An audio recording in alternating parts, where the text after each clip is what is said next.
안녕하세요. 저는 평범한 듯 보이나 힘든 삶을 살아온 30대 후반 여성입니다. 저는 어려서부터 보육원에서 자랐습니다.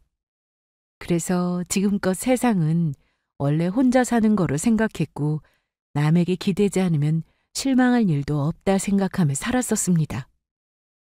누군가에게 따뜻한 손길을 바란 적도 없었고요. 하지만 애써 외면하려 해도 버려진 강아지를 보면 자꾸 눈길이 가고 저보다 힘든 사람들을 보면 제가 뭐라고 도와드리고 싶은 생각이 들었습니다. 연민이었을까요? 그러다 저는 어느 할머님을 도와드렸던 일이 있었고 그 일 이후로 저의 삶이 180도 바뀌게 되는 기적을 경험하게 되었습니다. 오늘은 그 이야기를 전해드리려고 합니다. 저는 부산에 있는 한 보육원에서 자랐습니다. 부모님이 누군지도 모르고 언제부터 거기 있었는지도 기억이 없어요. 그냥 제가 태어나서부터 거기가 제 집이었죠. 보육원에서의 삶이 꼭 불행했던 건 아닙니다. 선생님들도 잘해주셨고 친구들도 있었으니까요. 하지만 언제나 마음 한구석에 허전한 것은 누군가 채워줄 수 없는 부분이었죠. 언젠가는 나 혼자 세상에 나가야 한다는 걸 알았으니까요. 그리고 그날이 왔죠. 고등학교 졸업과 동시에 보육원을 퇴소하게 됐습니다. 사실 많이 막막했죠. 어디로 가야 할지, 뭘 해야 할지 아무도 알려주는 사람이 없었어요. 하지만 먹고 살아야 하잖아요. 그래서 닥치는 대로 일자리를 알아보게 되었고 그러다 운 좋게 작은 부품 조립회사에 취직할 수 있었습니다. 처음엔 정말 힘들었어요. 온종일 좁은 공장에서 기계 소리를 들으며 손을 쉬지 않고 움직여야 했고 체력적으로도 힘든 순간들이 많아 일하는 게 버거울 때가 많았죠. 같은 일을 반복하다 보니 몸도 마음도 지쳐갔습니다. 하지만 버틸 수밖에 없었어요. 혼자 살아가려면 어떻게든 돈을 벌어야 했으니까요. 그렇게 버티며 몇 년을 일했습니다. 그러다 직장 동료 언니들과 문득 대화하다 계속 이렇게 살아선 안 되겠다는 생각이 들었습니다. 지윤아, 너 여기서 계속 있을 거야? 앞으로 계획 같은 거 있어? 네? 아직 딱히 생각해 본 건 없어요. 서울 한번 가볼 생각 없어? 거긴 일자리도 많고 기회도 훨씬 많잖아. 맞아. 여기서 계속 일하는 것도 나쁘진 않지만 솔직히 월급도 그렇고 한계가 있잖아. 서울 가면 훨씬 더 좋은 기회를 잡을 수도 있고. 근데 서울에서 혼자 사는 거 쉽지 않잖아요. 집값도 비싸고 생활비도 만만치 않고요. 그건 그렇지. 근데 기숙사에 있는 회사들도 많아. 그런데 들어가면 월급도 더 아낄 수 있고 환경도 훨씬 나을 거야. 그리고 솔직히 말해서 지훈이 너는 더 좋은 환경에서 일할 수 있는 사람이야. 지금은 그냥 먹고 살려고 다니는 거잖아. 맞아. 너는 뒤에서 도와줄 부모님도 없으니까 더 좋은 기회를 잡아야 해. 조금이라도 더 좋은 조건에서 일하는 게 중요하지 않겠어? 아, 그런가요? 그럼 진짜로 한번 고민해봐. 너라면 충분히 잘할 수 있을 거야. 어차피 어디서든 혼자 버텨야 하는 거라면 더 나은 환경에서 버티는 게 낫지 않아? 한번 생각해 볼게요. 동료 언니들 말대로 아무리 아껴도 월급만으로는 빠듯했었고 미래를 위해 저축하기는커녕 당장 생활비를 마련하는 것도 버거운 건 사실이었습니다. 그러다 서울에 가면 더 많은 기회가 있을 거라는 말을 들었습니다. 서울에 가면 일도 많고 돈을 더 벌 수 있다는 거였어요. 고민 끝에 저는 큰 결심을 했습니다. 부산에서의 생활을 정리하고 무작정 서울로 향했어요. 서울에 가면 뭐라도 할 수 있을 거라고 생각했습니다. 하지만 막상 올라와 보니 현실은 생각보다 더 냉정하더라고요. 눈 뜨고 코 베인다는 말이 저한테도 벌어질 수도 있겠다 싶더라고요. 단기간에 몇백을 벌게 해주겠다느니 세상 물정 모르는 사람이면 정말 큰 코 다칠 수 있겠더라고요. 그러다 저는 스마트폰을 조립 및 검사를 하는 공장에 취업하게 되었고, 앞에 일했던 경력을 토대 삼아 제법 일을 잘할 수 있었습니다. 하지만 서울에 올라와 취업하자마자 예상치 못한 일이 벌어졌지 뭐예요. 그건 바로 전 세계가 떠들썩했던 코로나 팬데믹이었습니다. 처음엔 모두들 금방 끝날 거라 생각했었죠. 그런데 시간이 갈수록 상황은 점점 심각해졌고, 회사도 코로나로 인해 스마트폰 부품 공급이 막히면서 공장이 파업과 무급휴직을 반복하다 결국 문을 닫게 되었습니다. 결국 저 또한 회사를 그만두는 상황에 놓이고 만 거죠. 정말 막막했어요. 그동안 벌었던 돈은 서울에서 자취방을 구하는 데 다 써버려서 남은 돈이 거의 없었습니다. 그래서 겨우겨우 카페 아르바이트를 구했습니다. 일당이 아닌 주급으로 받는 일이라 그나마 버틸 수 있었어요. 그렇게 힘겹게 하루를 살아가면서 집안 마트에서 간단한 먹을거리를 사 먹으며 끼니를 해결했습니다. 그런데 어느 날부터인가 이상한 장면을 자꾸 보게 됐습니다. 나이가 지긋하신 할머니 한 분이 마트에서 1kg짜리 작은 쌀을 매번 옷 안에 숨기고 유유히 나가시는 거예요. 처음엔 그냥 착각인가 싶었어요. 그런데 그게 한두 번이 아니었습니다. 보다 못해 저는 할머니를 불러 세웠어요. 할머니 이러시면 안 돼요 하고요. 하지만 할머니는 제 말을 못 알아듣는 듯 멍한 표정으로 저를 바라보시다가 이내 고개를 획 돌리고 가버리셨어요. 그날 이후로도 저는 할머니를 자주 마주쳤어요. 어느 날은 마트 안에서 무언가를 찾는 듯 서성이시더니 결국 아무것도 사지 않고 나가시더라고요. 저는 왠지 마음이 쓰여 마트에서 삼각김밥과 따뜻한 어묵 국물을 샀습니다. 그리고 마트 밖에서 주저앉아 계시는 할머니 앞에 조심스럽게 들여보았습니다. 할머니는 제 손길이 닿자 움찔하며 저를 바라보셨고요. 그러더니 천천히 삼각김밥을 집어 드시더라고요. 저는 조용히 지켜보다가 할머니가 떨리는 손으로 포장을 뜯고 음식을 입에 넣는 걸 보고서야 자리를 떴습니다. 그 후로 저는 할머니를 볼 때마다 신경이 쓰였어요. 그러던 어느 날, 비가 억수같이 쏟아지던 날이었습니다. 아르바이트를 끝내고 집으로 돌아가는 길에 편의점 앞에서 비를 맞으며 서 계신 할머니를 발견했어요. 옷이 이미 다 젖어 있으신 상태였고요. 저는 다가가 우산을 펼쳐들고 말없이 할머니 위에 씌워드렸습니다. 할머니는 천천히 고개를 들고 저를 바라보셨습니다. 눈동자가 이리저리 흔들리더니 갑자기 손을 뻗어 제 소매를 꼭 잡았어요. 저는 당황했지만 가만히 서 있었죠. 그리고 할머니가 손을 놓을 때까지 그냥 그렇게 서 있었습니다. 그렇게 할머니와의 만남도 잦아질 무렵, 여느 날과 다름없이 할머니는 마트에서 또 쌀을 품고 계신 겁니다. 이제는 무슨 사연이 있는 게 분명하다는 생각이 들었었고, 저는 결국 큰맘 먹고 10kg짜리 쌀을 하나 사들었습니다. 할머니, 이제 그만 가져가세요. 자꾸 훔치시면 경찰에 신고합니다. 무슨 사연이 있으셔서 이렇게 맨날 쌀을 가져가시는 거예요. 오늘은 제가 쌀 사드릴게요.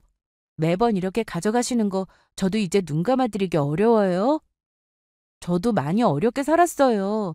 그래서 남 돕는 게 쉽지 않다는 것도 알고요. 하지만 할머니, 이렇게 힘들게 마트 나오시는 거 보는 것도 이젠 보고 있기가 그러네요. 이거 받아주세요. 제가 사드리는 거예요? 무겁죠? 제가 집까지 가져다 드릴 테니까 자, 같이 가요. 제가 같이 모셔다 드릴게요. 할머니는 저를 빤히 보시더니 고맙다는 듯이 활짝 웃으시는 겁니다. 그러고는 따라오라는 듯 집으로 발걸음을 향하셨고 저도 할머니를 따라 그 무거운 쌀을 들고 낑낑 따라갔습니다. 도착한 곳은 엄청나게 큰 저택이었습니다. 혹시 남의 집을 오신 건 아닌가 싶어 살짝 걱정도 되긴 했었죠. 집 앞까지 따라가 문 앞에 쌀을 내려놓고 나니 할머니가 멈춰서서 저를 바라보시더라고요. 제 얼굴을 가만히 들여다보시더니 눈물을 흘리시며 다시금 환하게 웃으시는 게 아니겠어요? 저는 당황한 나머지 울지 마시라고 다독여드리는 사이에 할머님께선 초인종을 누르셨습니다. 초인종 소리에 헐레벌떡 달려오는 소리가 들렸고 어떤 중년 남성분이 나오셨습니다. 어머니, 또 어디 다녀오셨던 거예요? 얼마나 찾았는지 아세요? 눈 깜짝할 새 자꾸 사라지시면 어떡해요? 사람 걱정되게. 아가씨는 누구세요? 저 할머니를 마트에서 몇 번 뵌 적이 있었어요. 할머니께서 가끔 쌀을 가져가시길래 제가 사드리는 게 좋을 것 같아서. 아, 정말 감사합니다. 그런데 죄송합니다. 저희 어머니가 치매를 앓고 계세요.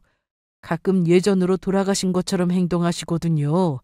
지금이야 저희가 잘 돼서 이렇게 좋은 집에 살지만 어렸을 적엔 정말 힘들게 살았어서 어머니가 치매가 오신 뒤로 자꾸 저희 밥을 제대로 못 먹이셨던 게 생각이 나시는지 이렇게 꼭 마트에서 쌀을 가지고 오시더라고요. 마트 주인분께는 미리 돈도 다 들여놓은 상태였습니다. 저희가 아가씨께 불편하게 한 건 아닌지.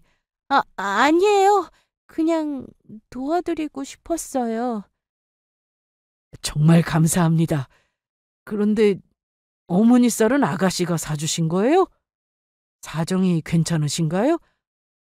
저도 넉넉한 형편은 아니지만 그냥 할머니가 필요해 보이셔서요.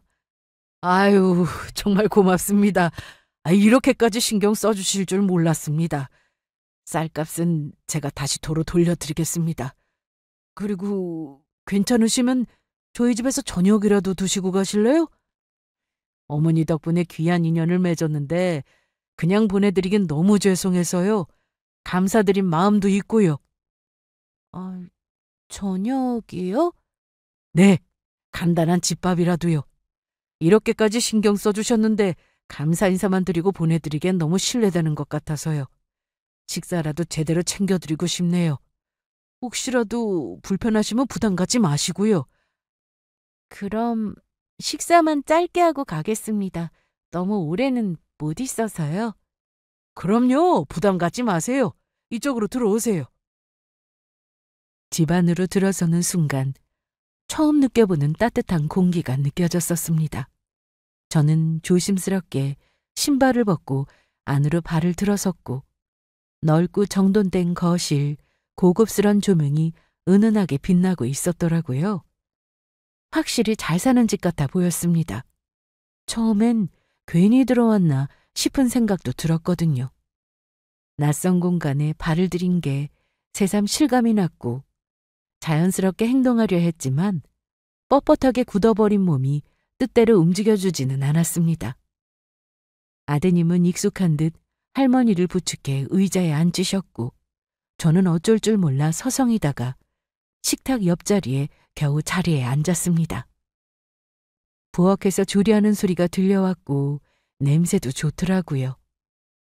따뜻한 집밥 냄새, 언제 맡아봤었나 싶은 생각도 들었고 이 편안한 분위기 속에서도 저는 뭔가 부적절한 자리에 앉아있는 기분이 들었습니다. 그냥 쌀만 전해드리고 돌아갔어야 했나 싶고 괜히 신세지는 것 같아 미안한 마음이 들더라고요. 무엇보다 이 가족의 공간에 제가 섞여 있다는 게 가장 어색했던 거죠.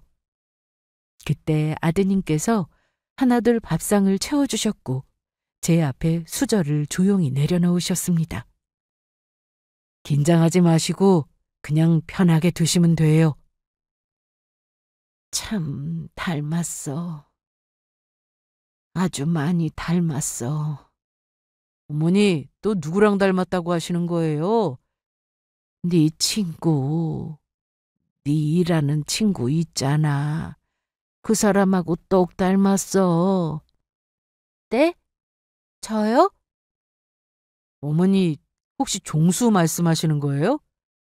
아이, 종수라고 예전에 같이 사업했던 친구가 있어요.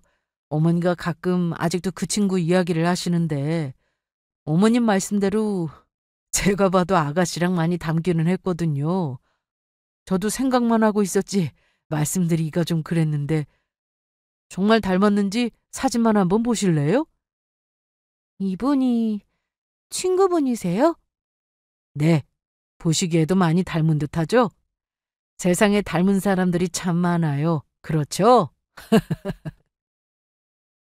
아드님은 저에게 핸드폰을 내미셨고 저는 무심코 화면을 들여다보았습니다. 그런데 보는 순간 온몸이 굳어버리는 듯 싶었습니다. 처음 보는 얼굴인데도 왠지 낯설지가 않았거든요. 그냥 닮은 정도가 아니라 너무 익숙하다고 해야 할까요? 얼굴형도 눈매도 입술 선도 어딘가 제 모습과 겹쳐 보였습니다. 심장이 갑자기 철렁 내려앉은 기분이 들었어요. 설마 그럴 리가 없다고 생각하면서도 사진에서 눈을 뗄 수가 없더라고요. 혹시 제가 잘못 본 건 아닐까 싶어 몇 번이고 다시 봤지만 이상한 느낌은 사라지지 않았어요. 그냥 우연이라고 넘기기엔 가슴 한쪽이 이상하게 두근거리기까지 하는 거 있죠? 머릿속이 복잡해졌습니다. 그러다 결국 평소 남에게 꺼내지도 않고 하고 싶지도 않던 제 이야기를 저 자신도 왜 꺼내는지 모른 채 조심스럽게 말을 꺼냈습니다. 저 사실은 보육원에서 자랐어요. 예? 보육원이요? 네. 부모님 얼굴도 모르고 태어나면서부터 부산에 있는 보육원에서 지냈어요. 고등학교 졸업하고는 바로 나와서 저 혼자 독립했고요. 제가 보여드린 이 친구도 어릴 때 아이를 떠나보낸 적이 있다고 했어요. 얼굴도 보지 못한 채 헤어질 수밖에 없었다고. 몇 번이고 찾으려 했는데 결국 못 찾았다고 했거든요. 근데 그 친구는 부산 사람이 아닌데 혹시 실례가 안 된다면 한번 같이 만나보시겠어요? 정말 찾고 싶었던 사람이 아가씨일 수도 있잖아요. 지역도 다르고 이렇게 우연히 마주친 인연인데 이런 상황을 쉽게 믿기는 저도 사실 너무 어려워요. 하지만 사진을 보고 나니 자꾸 신경이 쓰이는 건 맞아요. 혹시 아닐 수도 있겠지만 그래도 한번 직접 뵙고 이야기 나눠보고 싶어요. 제 말을 들은 아드님은 잠시 생각하시더니 이내 고개를 끄덕이시고는 곧바로 친구분께 전화를 걸어 약속을 잡으셨습니다. 이번 주 토요일 저녁 만나뵐 수 있을 것 같다며 장소는 정해지는 대로 저에게 말씀해 주신다고 하시더군요. 어떻게 해야 할지 몰라 어색하게 인사하고 집을 나섰습니다. 머릿속은 여전히 복잡해졌고 한 걸음 한 걸음 걸을 때마다 가슴이 쿵쿵 뛰었어요. 이 만남이 어떤 결과를 가져올지 모르겠지만 왠지 제 인생에서 중요한 순간이 될 것만 같은 기분이 들었습니다. 토요일이 다가오는 내내 마음이 복잡해졌습니다. 기대하면 안 된다고 그냥 우연일 수도 있다고 스스로 다독였지만 어느 순간부터 거울을 볼 때마다 저도 모르게 사진 속 남성과 제 얼굴을 비교하고 있더라고요. 그리고 마침내 약속한 날이 되었습니다. 아침부터 아무것도 손에 잡히지 않았고 별것 아닐 수도 있는데 이상하게도 온몸이 긴장된 상태가 되더라고요. 점심을 먹으려다가도 제대로 삼키지 못했고 거울 앞에 서서 괜히 머리를 몇 번이고 정리했습니다. 괜히 기대하지 말자. 그냥 인연이 아닐 수도 있어. 그렇게 마음을 다잡으려 했지만 한편으로는 혹시 정말 우리 아빠가 아닐까 기대가 되는 마음은 거짓말할 수 없었죠. 약속 시간이 가까워지자 결국 가만히 있을 수 없어 일찍 집을 나섰고 발걸음을 옮길수록 가슴이 점점 더 뛰었습니다. 걱정 반, 긴장 반, 혹시 전혀 관계없는 사람이라면 어쩌지? 아니, 만약 정말로 어떤 연이 있는 거라면 그땐 또 어떻게 해야 하지? 머릿속이 복잡한 채로 약속 장소로 향했습니다. 이미 정해진 만남이었지만 저는 아직도 이게 현실인지 실감이 나지 않았거든요. 뭔가 누군가 저 몰래 몰래카메라를 하는 건 아닐까 현실을 의심하기도 했습니다. 약속 장소에 도착하자마자 저는 긴장된 마음으로 주위를 둘러보았습니다. 이미 와 계신 걸까? 아니면 제가 먼저 도착한 걸까? 손에 땀이 배어 나오는 걸 느끼면서도 조심스럽게 안으로 발을 내디뎠습니다. 그때 저쪽에서 한 남성이 천천히 자리에서 일어나시는 게 보이더라고요. 그리고 저희 두 사람의 눈이 마주친 순간 저는 온몸이 굳어버렸습니다. 사진으로만 봤던 그 얼굴이 바로 앞에 있었으니까요. 그런데 사진과 다르게 실제로 마주하니 훨씬 더 강하게 느껴졌고 묘한 익숙함이 밀려왔습니다.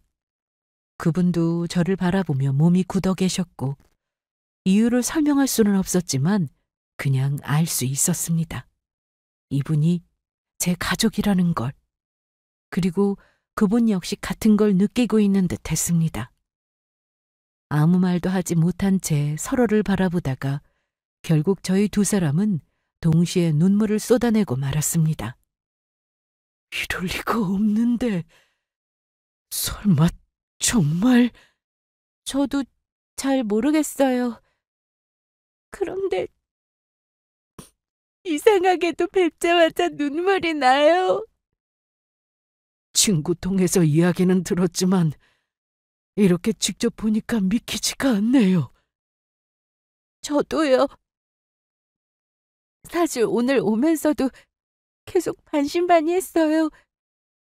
그런데 막상 마주하고 보니까 그냥 제 아버지 같다는 느낌이 들어요. 혹시 몇 년도에 태어나셨죠? 제가 알기론 1991년도에 보육원에 들어왔다고 들었어요. 태어나자마자요.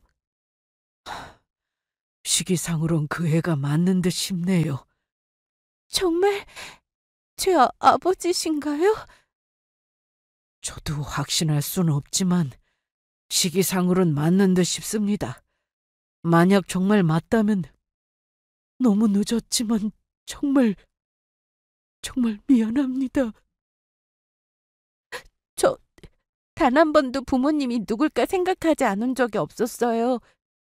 어린 시절부터 늘 궁금했고 왜 저는 혼자였는지, 왜 저만 부모님이 없는지, 도대체 어떤 이유로 저를 두고 가신 건지 항상 궁금했어요. 어렸을 때는 그리움보다는 원망이 더 컸죠. 정말로 어떻게 저를 버리게 된 거죠? 대체 왜 저를 찾지 않으셨던 거예요? 이제 와서 아버지를 찾았다고 기뻐해야 하는 걸까요? 저는 너무 오랜 시간 혼자였는데 힘들 때, 아플 때 기댈 것도 없었고요. 가족이 있었더라면 제 인생이 달라졌을까요? 저를 찾고 싶으셨다면서 왜 지금까지 만나지 못했던 거예요? 정말 저를 찾으려고 하신 건가요? 맞아요. 당연히 그렇게 생각할 수밖에 없었겠죠. 얼마나 힘들었을까. 미안하고 또 미안합니다. 왜 그런 질문을 하는지 저도 이해합니다. 당연히 원망스러울 거고요. 그동안 제가 지훈 양을 찾지 않으려 했던 게 아니었습니다. 찾고 싶었어요. 정말로 너무 간절하게 찾고 싶었습니다. 하지만 어디에 있는지조차 알 수 없었어요. 언젠가 이 이야기를 할 수 있는 날이 올 수 있을까 싶었는데 드디어 만나서 이야기를 전해줄 수 있게 되었네요. 다소 이야기가 길어질 수 있겠지만 제가 지금껏 지훈 양을 찾을 수 없었던 이유에 대해 지금부터 이야기를 해드릴게요. 친아버지라 생각했던 그분께서는 어렵게 지난 과거에 관한 이야기를 꺼내주셨습니다. 아버지의 아내, 그러니까 저의 어머니라는 사람은 결혼한 지 얼마 지나지 않아 저를 임신하셨습니다. 아버지는 처음으로 아빠가 된다는 사실에 무척이나 설레었고 출산만을 손꼽아 기다렸다고 합니다.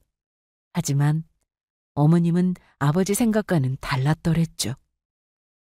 결혼 생활에 대한 기대보다 자유로운 삶을 더 원했던 어머니는 시간이 지날수록 자신이 엄마가 된다는 책임감을 무척이나 부담스러워 하셨다는 겁니다. 그러다 결국 편지 한 장만 달랑 놓고 집을 나가버리셨다는 겁니다. 당신에게 나는 더 이상 이 집에 머물 수 없을 것 같아.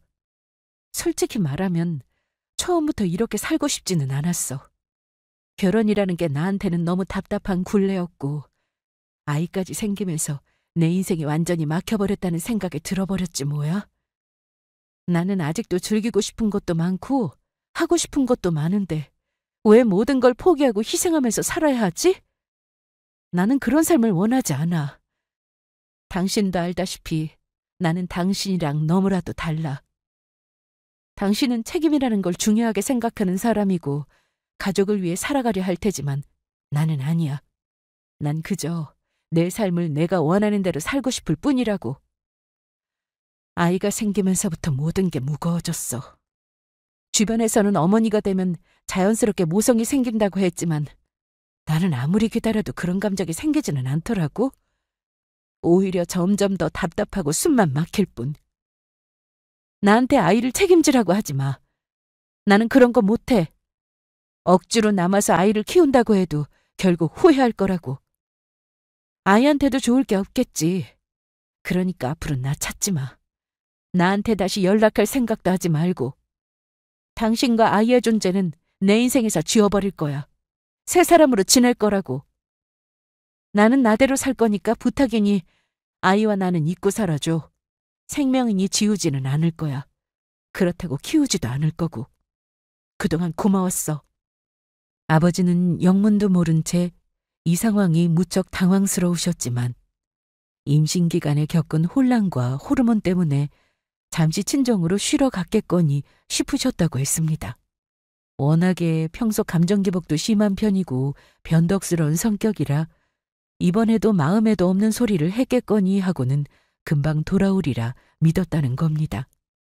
연애 시절에도 틈만 나면 어디론가 말없이 떠나버리곤 아무 일 없다는 듯이 다시 돌아와 해맑게 웃는 철부지였다죠. 하지만 이번은 정말로 영영 떠나버린 것인지 몇 달이 지나도 연락조차 닿지 않았다는 겁니다. 그 당시 사람을 찾는 일이 지금처럼 쉬운 것도 아니었고 간절한 마음에 어머니를 찾아 나섰지만 알 길이 없었고 저의 외할머니 되시는 그분조차도 아버지의 연락을 피하셨다는 겁니다. 그러다 결국 출산일이 지나서도 어머니는 찾을 수 없었다고 하더군요. 외할머니와 겨우 통화가 닿아 어머니의 행방을 묻자 오히려 냉정하게 이야기하시더라는 겁니다. 어머님, 제발 저한테 혜진이 소식 좀 알려주세요. 그 사람 지금 진짜 어디에 있는 겁니까? 혜진이? 인제 와서 그 애를 찾긴 왜 찾아? 버린 건 너 아니었어? 제가 버리긴 누굴 버려요, 어머님. 혜진이가 혼자 떠난 거잖아요. 어머님도 아시면서 왜 자꾸 그런 말씀을 하세요?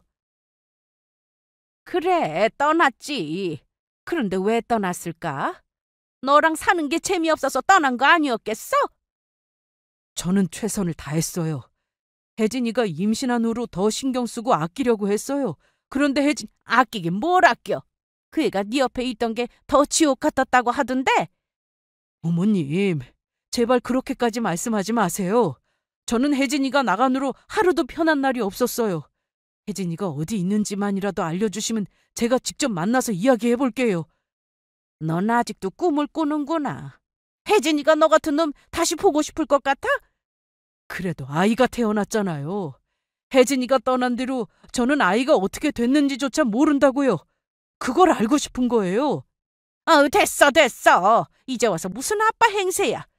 그때 그렇게 간절했으면 진작에 나간 걸 찾아야지. 무슨 미련이 남아서 이러는 거야? 저는 혜진이가 사라지자마자 찾아다녔어요.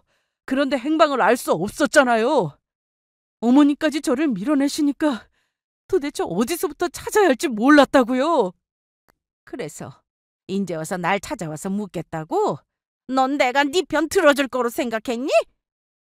아니요. 하지만 최소한 아이의 소식만이라도 들을 수 있을까 해서요. 혜진이가 어디 있는지 아시면 제발 알려주세요. 아이가 어디 있는지만이라도. 그 애는 이제 내 딸도 아니야. 나도 몰라. 알 필요도 없고 알고 싶지도 않고. 나도 그 애랑 연락 끊은 지 오래야. 알아서 살겠지. 어디서 뭘 하는지도 몰라. 그리고 솔직히 알고 있어도 안 알려줄 거야. 너 같은 놈 내 딸이랑 다시 엮이는 거 꼴도 보기 싫거든. 어머니 제발요. 혜진이가 어디 있는지만이라도. 어머니 제발 한 번만 도와주세요. 저 혜진이를 찾고 싶은 게 아니라 제 아이를 찾고 싶어요. 아이가 어디 있는지만 알려주세요. 참, 지 씨라고 아이는 엄청 찾네. 그 애는 보육원에 맡겼다고 들었어. 예? 보육원이요? 어느 보육원입니까? 제발 알려주세요. 알려주면 네가 키울 거야? 네가 무슨 수로? 인제 와서 찾아봐야 아무 의미 없어. 네 애가 어디 있든 어떻게 살든 이제 나랑은 상관없는 일이야. 그리고 너랑은 상관없는 일이지. 그러니까 그냥 잊고 살아. 태어나지 않았다고 생각하라고. 그리고 들어보니 딸이던데. 아유, 하필 낳아도 딸을 낳아. 치질이도 자식 보고 없지. 아유. 딸이랍니까? 정말 딸이에요? 어떻게든 찾아서 제가 보살필 겁니다. 그게 부모로서 해야 할 일이잖아요. 그리고 의미가 없을 리가 없잖아요. 제발 보육원 이름이라도. 도대체 왜 그렇게까지 하시는 겁니까? 아유, 몰라. 사람 귀찮게 하지 말고 나한테도 이제는 다시 연락하지 마라. 전화선 다 뽑아버리고 나도 이사가 버리라니까. 그렇게 외할머니는 전화를 무책임하게 끊어버리셨다는 겁니다. 아버지는 마지막 희망이던 실마리마저 끊어진 기분이었다고 하더라고요. 그 후 그래도 포기하지 않고 보육원이란 보육원을 다 찾아다녔다는 겁니다. 하지만 어머니와 함께 살았던 곳이 경기도였기에 서울과 경기권의 보육원들만 수십 곳이 되니 찾는 데 어려움이 상당했다고 하더라고요. 그래서 결국 찾다 못해 포기하게 되었던 거고요. 요즘처럼 인터넷에 이름을 검색만 하면 단번에 나오는 시대도 아니었고, 보육원들도 개인정보 보호를 이유로 정보를 쉽게 제공하지 않기 때문에 혼자서 저를 찾기에는 듣기로도 아주 버거워 보였습니다. 하지만 그렇게 애타게 찾았던 딸이 부산에 있을 거라고는 더욱더 상상도 못했겠죠. 아버지의 이야기를 듣고 나니 그제야 저는 모든 게 이해가 됐습니다. 왜 그렇게도 저를 찾기 힘들어 했었는지, 왜 수십 년을 헤매야만 했는지, 어렸을 때부터 늘 궁금했던 저의 의문점들이 이제야 비로소 해답을 찾은 것 같았습니다. 아버지는 끝까지 저를 찾으려 했고, 제가 어디에 있는지조차 알지 못한 채 절망 속에서 살아왔을지 생각해보니 마음이 아프더라고요. 반면에 저의 어머니라는 사람의 행동에는 절로 한숨이 나왔습니다. 자기 인생을 허비하고 싶지 않다며 집을 나와버린 사람. 연락조차 되지 않고 아이를 전혀 관련도 없는 저 먼 부산까지 가서 보육원에 맡긴 뒤로는 아무런 책임도 지지 않은 사람. 그리고 그 사실을 알면서도 끝까지 입을 닫아버린 외할머니. 어떻게 그럴 수 있었을까요? 제가 사랑받지 못해서가 아니라 그들이 애초에 책임질 마음이 없었기 때문이라는 걸 이제야 깨달았습니다. 어린 시절 태어나서부터 나한테 무슨 문제가 있었던 걸까 하고 생각했던 스스로가 어리석게 느껴졌었습니다. 하지만 그런 어머니와는 다르게 아버지는 포기하지 않으셨죠. 찾을 수 없을지도 모른다는 막연한 가능성 속에서도 계속해서 저를 찾으려 했고, 한 번도 얼굴을 본 적 없는 아이를 보육원 수십 곳을 돌아다니며 단서를 찾으려 했던 아버지였습니다. 그 노력이 얼마나 간절했을지, 얼마나 절박했을지 생각할수록 눈물이 차오르더라고요. 저는 말로 표현할 수 없는 감정이 밀려왔고 억울함도 서운함도 원망도 있었지만 그보다 더 컸던 건 아버지에 대한 고마움이었습니다. 저를 잊지 않았다는 것, 저를 찾으려고 노력했다는 것, 그 사실 하나만으로도 저는 충분히 위로받을 수 있을 것 같았습니다. 그러면서 저희를 지켜보던 할머니 아드님께서도 말문을 여시더라고요. 정말 이렇게 만나게 될 줄은 꿈에도 몰랐네요. 지훈 씨가 우리 어머니께 쌀을 사다 주셨다고 했을 때도 참 고맙다고 생각했는데 이렇게 놀라운 인연까지 이어지다니 우리 어머니가 치매로 정신이 온전치 않으신데도 그걸 헤아리고 돕는다는 게 쉬운 일이 아니잖아요. 그냥 지나칠 수도 있었을 텐데 덕분에 어머니도 잠시 정신 돌아오셨을 때 말씀드리니 얼마나 미안하고 고마워하셨는지 몰라요. 참 지훈 씨 반듯하게 잘하셨어요. 부모 없이 큰다고 서럽고 힘든 순간들도 많았을 텐데 그걸 다 견디고 이렇게 너무 다정하고 착한 마음씨를 가졌으니 정말 장하게 컸습니다. 아니에요. 제가 딱히 대단한 걸 한 것도 아닌데요. 그러게요. 친구 말대로 정말 이렇게 잘 자라줘서 건강하게 이렇게 살아줘서 정말 고마워요. 얼마나 힘들었을까. 그런데도 이렇게 바르게 예쁘게 커주었으니 제가 너무 미안하고 또 너무 고맙습니다. 이제라도 늦지 않게 만났으니 앞으로 내가 힘들었던 날들 다 갚을게요.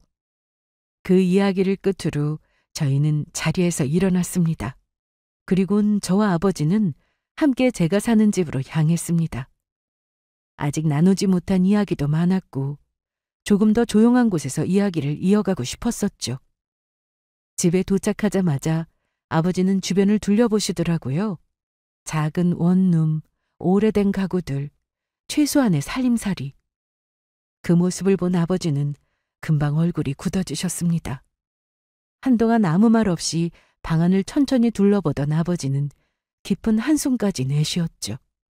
낡은 주방과 좁은 침대, 벽에 걸린 몇 안 되는 옷가지들까지 하나하나 살펴보시며 안타까운 기색을 감추지 못하셨습니다. 그토록 찾고 싶었던 딸이 이렇게 힘들게 살고 있으니 보시기에도 많이 힘드셨겠죠. 잠시 침묵이 흐르더니 아버지는 조용히 입을 여셨습니다. 그동안 제가 얼마나 힘들게 살아왔는지를 생각하니 마음이 너무 아프다고 이제라도 옆에서 보살피고 싶다고 하시더라고요. 본인은 현재 사업이 안정적으로 운영되고 있기 때문에 재정적인 어려움은 전혀 없으니 더는 이렇게 혼자 힘들게 살 필요가 없다고 말이죠. 이제야 어렵게 찾았는데 또다시 떨어져 살 수는 없다며 늦었지만 이제라도 부모로서 해줄 수 있는 것들을 하고 싶다고 하셨습니다. 그 말에는 후회와 안타까움 그리고 진심 어린 애정이 묻어 있었습니다. 그리고 한동안 망설이는 듯 하시더니 조심스럽게 다시 입을 여시며 혹시 학교를 다시 다니고 싶다면 언제든 지원해주겠다고 하고 싶은 일이 있다면 무엇이든 도와주겠다고 하시더라고요. 어려운 환경으로 제 꿈도 못 펼치고 고등학교 졸업과 동시에 일을 했다 하니 많이 안타까워하셨습니다. 사실 이러한 모든 상황이 저는 아직도 현실 같지가 않았습니다. 하루 만에 아버지를 찾게 된 것도 믿기지 않고 함께 살자는 제안과 이런 복을 누가 누려도 되는 건지조차 모르겠더라고요. 지금까지 혼자 버티는 게 익숙했던 저는 누군가가 저를 위해 뭔가를 해주는 일이 거의 없었으니까요. 아버지는 당연하다는 듯이 함께 살자고 하시고 학교를 다시 다니고 싶다면 지원해주겠다고 하시고 제가 하고 싶은 게 있으면 뭐든 도와주겠다고 하시는데 믿기지 않으면서도 저를 이렇게 먼저 생각해 주시는 게 그냥 한없이 고마웠습니다. 그러나 한편으로는 저희는 서로를 향한 감정만으로는 부녀 관계임을 증명하기가 어려워 확실한 확인을 위해 제가 먼저 친자 확인을 해보는 것이 어떻겠냐는 제안을 해드렸습니다. 그렇게 어느 정도 대화를 마친 후 아버지는 아쉬운 기색을 보이면서 집으로 돌아가셨습니다. 그러고 며칠 뒤 아버지와 저는 함께 친자 확인을 진행하게 되었습니다. 병원에서 검사를 받고 결과를 기다리는 동안 긴장감이 감돌았었죠. 생김새로만 봐도 부녀인 듯 확실해 보이나 정말 혹시라도 결과가 다르게 나오면 어쩌나 하는 불안감이 들기도 했었습니다. 그 검사 자체가 주는 긴장감도 있었던 것 같습니다. 며칠 후 마침내 검사 결과가 나왔고 저희는 공식적으로 부녀 관계임을 확인했습니다. 예상했던 결과였지만 문서로 확인하는 순간 감정이 북받치더라고요. 서로를 향한 믿음이 확신으로 바뀌는 순간이었죠. 저에게도 드디어 아버지의 존재가 있다는 게 너무 꿈만 같았습니다. 무엇보다도 저도 이제 더는 혼자가 아니라 곁에서 지지해주고 기쁠 때 함께 웃고 슬플 때 함께 울어줄 수 있는 가족이 있다는 것이 무엇보다 넘치도록 행복했습니다. 아버지와 다시 만난 후 저희는 점점 가까워졌습니다. 처음에는 연락을 자주 주고받으며 서로를 알아가는 시간을 가졌고 그 후에는 종종 만나 함께 식사도 했었습니다. 그러면서 아버지는 제 걱정을 많이 하셨었죠. 혼자 사는 제 생활이 편하냐고, 혹시 부족한 건 없냐고 조심스럽게 물어보기도 하셨고 시간이 지날수록 함께 살자는 말씀을 자주 하셨습니다. 처음엔 망설여지더라고요. 오랜 시간 혼자 살아온 터라 갑자기 누군가와 함께 산다는 게 어색하게 느껴지기도 하고 가족이라는 존재가 아직 낯설기도 했으니까요. 하지만 아버지는 포기하지 않으시고 제가 부담스럽지 않게 천천히 생각해보라며 기다려주셨습니다. 그러던 어느 날 아르바이트를 마친 후 좁고 낡은 원룸으로 돌아오는데 문득 이 공간이 이제는 제게 익숙한 곳처럼 느껴지지 않게 느껴지는 거예요. 늘 혼자 끼니를 해결하고 아플 때도 혼자 견디던 공간이었지만 이제는 다르잖아요. 저를 걱정해주고 따뜻하게 맞아주는 가족이 생겼으니까요. 그렇게 저는 결국 아버지의 제안을 받아들이기로 했고 아버지께 말씀드리니 아버지는 당장에 언제든 들어와도 된다며 저를 위한 준비를 이미 다 마치셨다고 하시더라고요.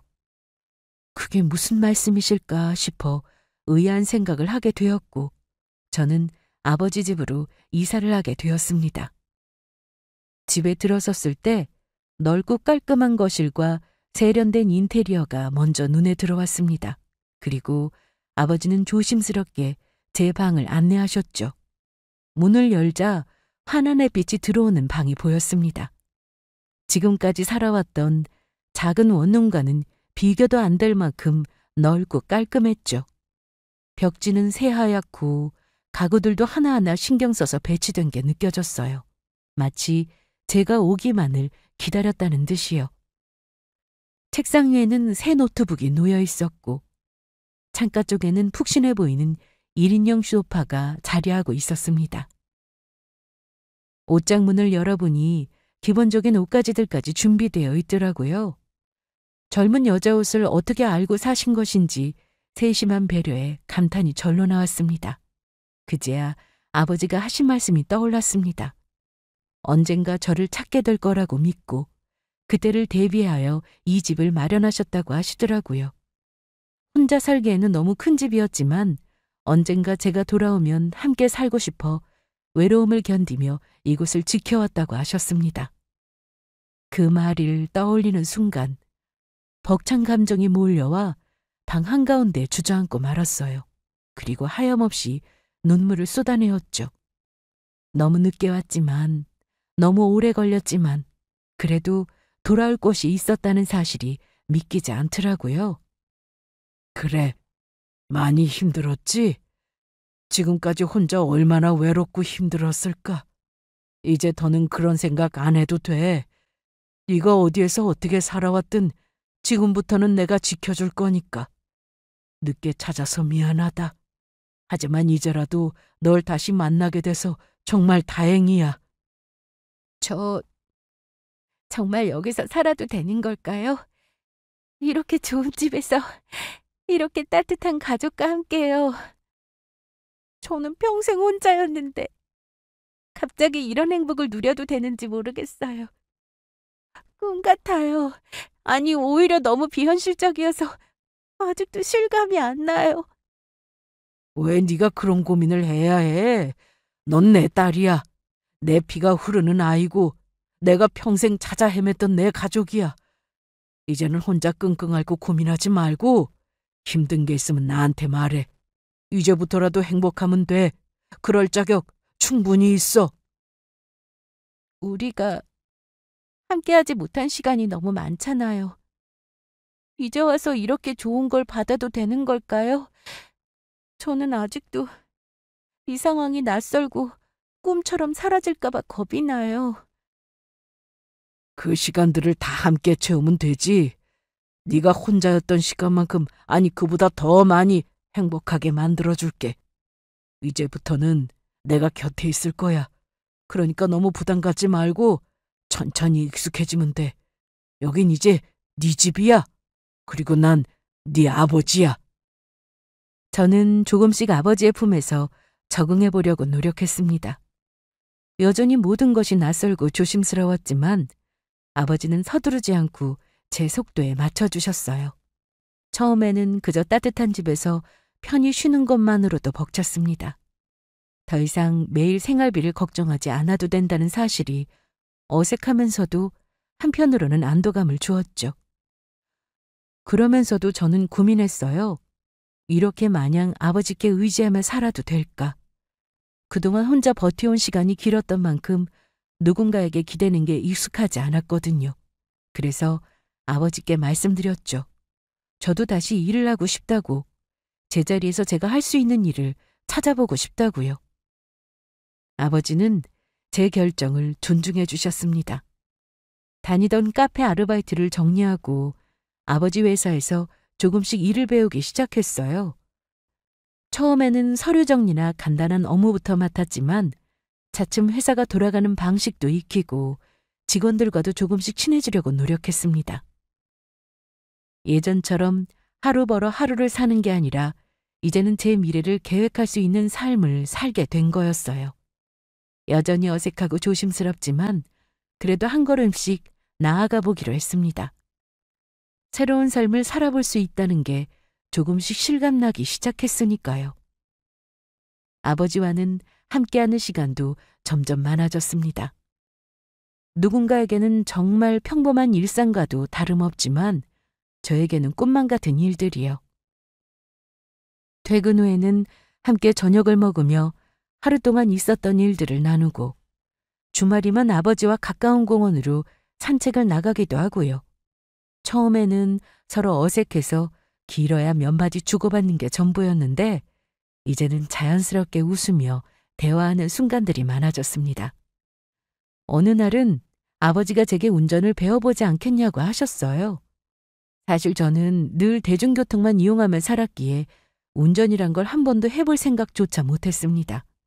어차피 면허를 딴다 해도 차 살 돈도 없고 써먹을 수가 있겠나 싶었으니까요. 하지만 이제는 아버지가 직접 옆에서 하나하나 가르쳐 주셨고 덕분에 조금씩 자신감이 붙더라고요. 그래서 지금은 일종 면허를 따서 운전을 제법 하고 다닙니다. 아버지와 함께 처음으로 장을 보러 갔을 때도 저는 문득 이제야 정말 가족이 되었구나 라는 생각이 들더라고요. 아버지와 함께 있는 시간이 쌓일수록 저는 점점 더 행복해졌습니다. 혼자일 때는 몰랐던 따뜻함과 안정감을 이제야 느낄 수 있었거든요. 아버지는 제게 늘 말씀하셨어요. 앞으로 무엇이든 하고 싶은 게 있으면 주저 말고 도전하라고요. 저를 믿고 응원해주는 사람이 있다는 것만으로도 제 삶은 이전과는 완전히 달라졌습니다.